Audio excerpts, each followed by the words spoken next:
안녕하세요. 자, 유튜브더 자윤입니다. 자, 최근에 제가 신문 기사에서 굉장히 흥미로운 뉴스들을 봤습니다.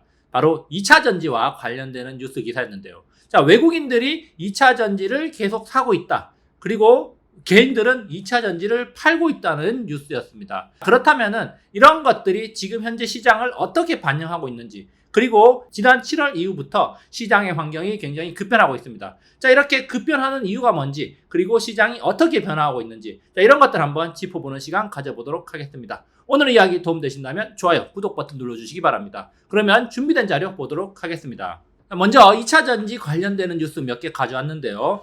자, 여기 보시면은 외국인 반도체와 2차 전지 다시 산다라는 뉴스입니다. 자, 8월 18일 나온 뉴스인데 외국인들의 2차 전지 매수가 계속되고 있다는 이야기입니다. 그래서 외국인들이 2차 전지를 순매수하고 있다는 이야기고요. 자, 여기 뉴스 기사를 좀 더 자세히 보면은, 자, 외국인들은 지난 1일부터 16일까지 포스코홀딩스를 710억 원치 사들였다. 그리고 LG에너지솔루션과 LNF도 각각 310억, 300억 원치 순매수했다고 합니다. 자, 외국인들이 지난 8월 18일만 산 게 아니라 8월 1일부터 순매수를 하고 있다는 점 주목할 필요 있고요. 자, 그리고 8월 20일에도 보면은 공포에 살아 겹악재에도 2차 전지주는 담는 기관과 외국인이다, 이런 뉴스가 있고, 기관도 에코프로비엔과 LG에너지솔루션, 포스코퓨처엠 등을 담고 있고, 그리고 외국인도 포스코홀딩스, LG에너지솔루션, LNF, 포스코퓨처엠 등을 많이 담고 있다는 뉴스입니다. 자, 그러면은 이게 20일날 끝나는가? 그게 아니라 22일날도 2차 전지 종목을 다시 쓸어담는 외국인이라고 해서, 자, 증권사 목표 주가 하향 리포트가 쏟아졌음에도 불구하고 주가가 바닥을 다지자 외국인들이 저가 매수 기회라고 보고 사고 있는 것이다 라는 해석이 있습니다. 증권가에서는 실적이 안 좋게 나왔고 앞으로도 전기차 캐즘에 의해서 수요가 많이 떨어지면서 2차 전지 관련주들 실적이 안 좋을 거라는 예상하에 목표 주가를 많이 내렸습니다. 그런데 이렇게 목표 주가를 내리고 난 이후에 외국인들이 2차 전지 관련주를 많이 사고 있다는 점 눈여겨볼 필요가 있겠고요. 자, 그리고 전기차 화재 초비상인데 외국인들은 쓸어담는 의외 종목. 자, 그래서 외국인들은 2차 전지를 계속 매수하고 있답니다. 한창 지금 우리나라를 떠들썩하게 하고 많은 사람들의 관심사, 바로 전기차 화재입니다. 자, 전기차 화재가 되면서 전기차 구매가 많이 줄어들었다고 하는데요. 자, 그런데 외국인은 지금 이런 시기에 2차 전지 관련주를 사고 있다는 겁니다. 역시나 악재에 사야 되는 걸까요? 사람들의 심리가 많이 안 좋아졌을 때 전기차에 대한 심리가 안 좋아지고 덩달아서 2차 전지 관련주에 대한 사람들의 인식이 좀 더 부정적으로 바뀐 지금, 자, 외국인들은 2차 전지 관련주를 사고 있다는 겁니다. 실적이 저조하고 목표가가 하향되고 전기차 캐즘에 따른 수요 정체가 지속되고 있는 상황에서, 그리고 엎친 데 덮친 격으로 전기차 화재로 인해서 투심이 악화된 사이에 외국인들은 2차 전지를 매수하고 있다는 겁니다. 과연 지금이 매수할 기회인가? 이렇게 악재가 한꺼번에 터졌을 때, 그리고 지금 주가가 바닥이라고 판단된다고 생각한 외국인들은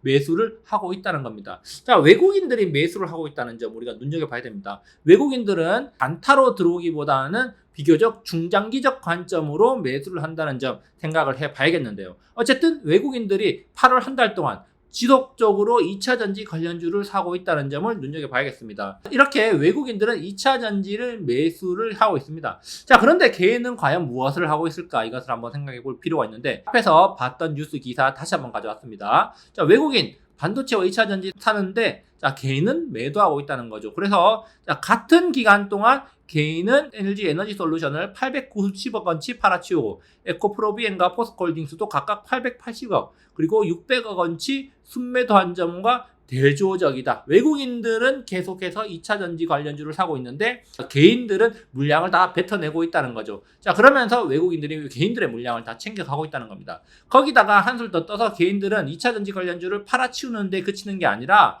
자, 2차 전지 하락 추종 ETF에 베팅을 하는 개미들이 늘어나고 있다는 겁니다. 2차 전지를 매도하는 것을 넘어서서 하락 ETF에 베팅까지 하고 있다는 겁니다. 자, 외국인들한테 물량 다 떠넘기고, 그리고 하락에 베팅하는 개인들, 과연 개인들이 외국인들보다 우위에 설까요?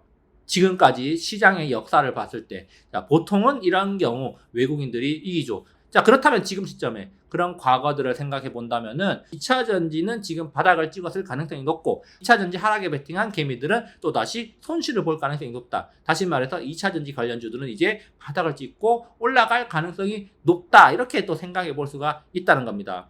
자, 그런데 사실 주가 차트를 한번 살펴보면은 드라마틱하게 많이 상승했다고는 보기는 힘듭니다. 자, 그래서 2차 전지 관련주들 동향을 한번 살펴봤는데요. 자, 외국인들은 8월 초부터 본격적으로 2차 전지 관련주를 매수를 했고, 자, 개인들은 8월 초부터 2차 전지 관련주를 매도를 했습니다. 자, 그런데 포스코 퓨처엠의 주가 차트를 보면, 자, 8월 초부터 크게 상승하지는 않았지만 일단은 하락세가 어느 정도 진정되고 반등의 기미가 보인다는 겁니다. 그리고 LNF의 1년 주가 차트를 보면 1년 동안 61%, 한 3분의 2 토막 났는데요. 그렇지만 지금 최근까지 쭉 내리다가 8월 초 이후에는 하락세가 멈추고 지금 옆으로 횡보하는 흐름을 보이고 있다는 거죠. 쭉 하락을 하다가 횡보를 하고 있는데 아마도 이제 바닥을 다지고 이렇게 올라갈 수도 있지 않을까? 이렇게 한번 생각을 해보지만 어쨌든 지금 외국인들이 계속 매수를 하고 있는 시점에 어느 정도 바닥 하방 경직성을 만들고 있다는 점 주목할 필요가 있어 보입니다. 자, 그리고 LG에너지 솔루션 같은 경우는 외국인들이 많이 샀습니다. 여기 보면은 지금 반등이 굉장히 이렇게 많이 나온 것처럼 보입니다. 자, 그래서 실제로 바닥 대비해서 한 15에서 20% 가까이 올랐고요. 자, 삼성 SDI 같은 경우도 지금 바닥을 다지고 반등이 나오는 모습입니다. 자, 앞서 살펴봤던 포스코 퓨처엠이나 LNF보다는 지금 확실히 상승세가 좀 돋보인다. 이렇게 또 생각해 볼 수가 있겠네요. 그리고 2차 전지의 맏형이라고 할 수가 있는 에코프로비엠과 에코프로 차트를 봐도 에코프로비엠도 지금 뚜렷한 상승세보다는 바닥을 다지고 있는 모습으로 보이고요. 자, 에코프로도 상승했다가 하락하고 상승했다가 하락을 하면서 지금 상승과 하락을 반복하면서 바닥을 다지고 있는 모습입니다. 드라마틱하게 높게 이렇게 상승하는 모습까지는 아직 보여주지 않고 있다. 그렇지만 이제 지금까지 줄곧 하락을 해왔고 이제 바닥을 다지는 그런 단계가 아닐까라고 일단 생각은 해볼 수가 있겠는데 어쨌든 외국인들이 많이 사면서 지금 하방 경직성을 다지고 있다는 점 눈여겨볼 필요가 있겠습니다. 자, 이렇게 외국인들의 2차 전지 관련주에 대한 매수세가 나오면서 자, 일단 하방 경직성을 만드는 종목들도 있고 반등이 나오는 종목들도 있습니다. 자, 그런데 8월 폭락 이후의 시장의 흐름, 분기 실적 발표 시즌이 끝난 이후에 시장의 흐름을 보면 한 가지 특징이 있는데 그 한 가지 특징이 뭐냐? 바로 오랫동안 하락한 종목들이 최근에 반등이 강하게 나오는 모습이 보이고 있습니다. 자, 그래서 물론 이제 이 종목들은 개별적으로 수급을 찾아본다면은 외국인하고 기관의 또 행보가 조금 엇갈리고 있긴 한데 자, 보면은 루닛은 지난 1년 동안 굉장히 많이 하락했습니다. 거의 4분의 1 토막 정도 수준까지 하락을 했다가 최근에 급격하게 오르면서 8월에만 약 50%나 올랐다는 점 주목할 필요가 있겠고요. 자, 그리고 네이버도 지난 1년 동안 굉장히 많이 하락을 했습니다. 자, 이렇게 많이 하락을 했죠. 자, 그런데 최근에 반등이 이렇게 나오는 모습들 보여주고 있다는 점 한번 눈여겨볼 필요가 있겠습니다. 물론 이 종목들을 외국인들이 무조건 매수를 한다는 것은 아닙니다. 그렇지만 기관이든 외국인이든 둘 중 하나의 주체가 지금 계속해서 이런 종목들을 사고 있다는 겁니다. 자, 그리고 또 하나 CS윈드도 최근에 급격하게 이렇게 올라갔다는 점 한번 참고해 볼 필요도 있겠고요. 자, 그리고 또 건설주 중에 하나인 GS건설도 7월 중순 이후에 주가 흐름을 보면 7월 중순 이후에 지금까지 계속해서 상승세를 보여주면서 무려 37%나 올랐다는 점입니다. 자, 1년 전 대비해서는 50%나 상승하는 등 지금 많이 하락했을 것 같은 그런 종목들, 자, 사람들의 기억 속에서 많이 잊혀졌던 종목들이 지금 오랫동안 하락을 하다가 반등이 나오고 있는데 강한 반등이 나오는 종목들이 눈에 띈다는 거죠. 이렇게 강한 반등이 나오는 종목들은 외국인 또는 기관이 대량 매수를 하면서 주가가 빠르게 올라간다는 특징이 있습니다. 어쨌든 지금 이런 종목들이 많이 눈에 띈다는 점 주목할 필요가 있고요. 그리고 또 한 가지 제가 눈여겨보고 있는 점, 코스닥 대장 자리를 놓고 다투고 있는 두 업종이 있습니다. 바로 그 두 업종이 2차 전지와 제약 바이오 업종이라는 겁니다. 자, 오랫동안 코스닥 대장 자리는 2차 전지주들이 군림하고 있었습니다. 2차 전지주라고 하기보다는 좀 더 엄밀히 말하면 에코프로비엠과 에코프로가 시총 1, 2위 자리를 오랫동안 차지하고 있었죠. 넘사벽처럼 굳건하게 버티고 있었는데 최근에 시총 1위 자리가 위태로워질 수준까지 왔다는 점 우리가 주목해 볼 필요가 있습니다. 그리고 오랫동안 시총 2위를 차지해왔던 에코프로는 이미 시총 2위 자리에서 훨씬 멀어져서 지금 시총 3위 자리도 위태로워졌다는 점 참고할 필요가 있겠는데요. 사실 5위부터는 격차가 굉장히 많이 나기 때문에 논하는 데 큰 의미가 없고요. 이 1, 2, 3, 4위의 위치가 어떻게 바뀌는가에 따라서 시장의 주도주가 누가 되느냐, 자, 그것을 결정하는 것이다. 이렇게 볼 수 있습니다. 그래서 지금 보면은, 자, 시총 1위는 현재까지 에코프로 BM이 차지하고 있습니다. 16조 9,979억 원으로 지금 1위 자리를 차지하고 있는데, 2위 알테오젠이 시총 16조 6,089억입니다. 둘 사이의 차이는 불과 4천억 정도 차이인데, 이 4천억이라면은 16조라는 규모에 비하면은 굉장히 적은 수치다. 한 3% 미만의 수치라고 할 수가 있겠고요. 자, 그리고 시총 3위 자리를 놓고도 지금 경합을 벌이고 있는데, 에코프로가 지금 3위를 차지하고 있고, HLB가 4위를 차지하고 있는데, 시총 격차가 이것도 약 4천억 정도 납니다. 비율로 따지면 한 4% 정도 차이 나는데요.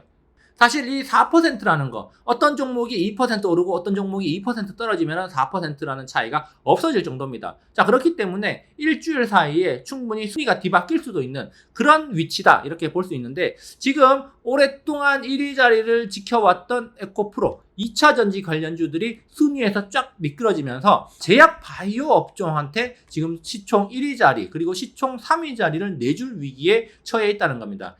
그만큼 지난 1년, 특히 2024년에 2차 전지주들이 내리는 동안 제약 바이오 업종이 강세를 보였다는 건데, 제약 바이오 업종 중에서 알테오젠, HLB 말고도 ST팜, 리가캠 바이오 등 여러 제약 바이오들이 몸집을 계속 불려오고 있다는 점도 주목할 필요가 있습니다. 자, 그래서 과연 시총 1위가 바뀔 것인가? 만약에 시총 1위 자리가 바뀐다면 진짜 제약 바이오주가 향후에 시장의 주도주로서 올라서는 그런 계기가 될 것이고, 만약에 외국인들의 매수 그리고 기관들까지 매수에 가담하면서 시총 1위 자리를 사수해낸다면은 2차 전지주들의 반등세가 본격적으로 시작될 수도 있겠다. 이렇게 생각해 볼 수 있는 대목입니다. 그렇기 때문에 향후에 다시 말해서 9월 이후에 만약에 시총 1위 자리가 누가 차지할 것인가, 그리고 그 자리가 계속 유지될 것인가, 이런 것들을 보면서 향후 시총 1위, 시장의 주도주가 누구인가, 그리고 대세는 무엇인가, 이런 것들을 판단하는 기준이 될 수가 있다는 겁니다.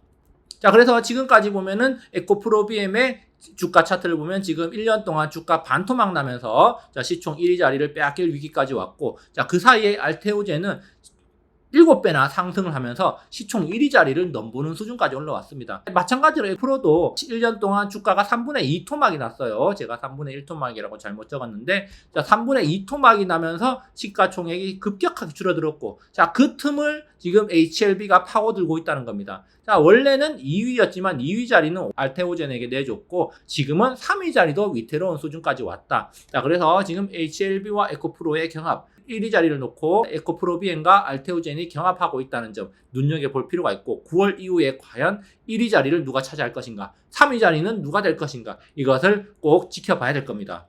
자, 그래서 오늘 이야기 결론을 내본다면은, 지금 금리 인하가 가시화되고 있습니다. 9월 금리 인하는 확정적이고, 이제 0.25% 인하를 할 것인가, 0.5% 인하를 할 것인가, 그 문제가 남아 있는데요. 그것은 향후에 나오는 경제 데이터에 따라서 달라지겠지만, 어쨌든 지금 금리 인하가 가시화되고 확정된 상황이기 때문에 지금 금리 인하 수혜 업종으로 거론되는 곳에 외국인 기관의 매수가 지금 몰리고 있다는 겁니다. 사실 2차 전지도 금리 인하 수혜주로 분류가 되죠. 그리고 제약 바이오 업종도 금리 인하 수혜주로 분류가 됩니다. 그렇기 때문에 둘 다 금리 인하 수혜주라는 상황 속에서 좀 더 수급이 많이 들어오는 쪽이 시가총액 1위 자리 그리고 3위 자리를 차지하게 될 건데, 둘 다 금리 인하 수혜주라는 공통점이 있고, 과연 수급이 어느 쪽으로 몰리는가, 거기에 따라서 시장의 주도주가 무엇인가 갈린다, 이렇게 볼 수가 있겠고, 앞서 살펴봤듯이 자, CS 윈드로 대표되는 신재생에너지, 네이버로 대표되는 인터넷 성장주, 그리고 GS건설 등 건설주들도 자, 금리 인하 수혜주로 분류가 됩니다. 지금 시장의 분위기를 보니까